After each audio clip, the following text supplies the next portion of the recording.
কক্সবাজারের টেকনাফে বিএনপি নির্বাচনী প্রচারণাকে কেন্দ্র করে গুলিবর্ষণের ঘটনায় 2 শিশুসহ 5 জন আহত হয়েছেন। গুরুতর আহত অবস্থায় 2 জনকে চট্টগ্রাম মেডিকেল কলেজ হাসপাতালের শিশু সার্জারি ওয়ার্ডে ভর্তি করা হয়েছে। আহতদের মধ্যে রয়েছে 18 মাস বয়সী এক শিশুও। তাদের অবস্থা এখন আশঙ্কামুক্ত। নির্মাণে নাম্বার 1 শাহ সিমেন্ট।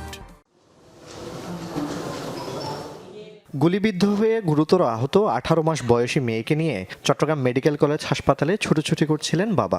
শিশুটির এমন সংকটাপন্ন অবস্থায় পাগল প্রায় স্বজনরা।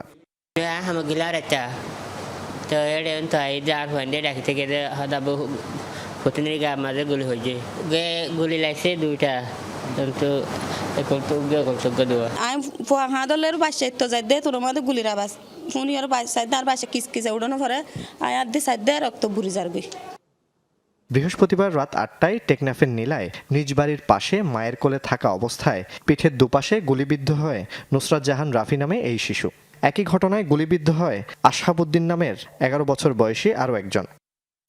শুনি মানে ফুয়ান নিলে খেলাই বললা তো খেলাই বললা নিলে দেখি দালা ফুয়ান সাথে কতুমা উজরা কিসকিস আর ওরা খেলাধুলা করতেছিল নির্বাচনে যাওয়ার সময়, মিছিল যাওয়ার সময় কোন জায়গা থেকে দেখছে গুলিগুলো, ওরা নিজেও দেখে না, মা বাবাও দেখে না, কেউ দেখে না। গুলিবিদ্ধ 2 শিশুকে মুমূর্ষু অবস্থায় চট্টগ্রাম মেডিকেল কলেজ হাসপাতালে এনে ভর্তি করা হয় শিশু সার্জারি ওয়ার্ডে।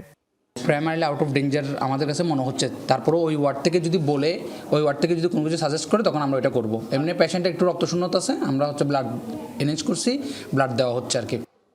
বৃহস্পতিবার কক্সবাজারের টেকনাফে বিএনপির নির্বাচনী প্রচারণা চলাকালে গুলিবর্ষণের ঘটনায় এই 2 শিশু গুলিবিদ্ধ সহ 5 জন আহত হয়। জুবাইদ ইবনে শাহাদাত, যমুনা নিউজ, চট্টগ্রাম।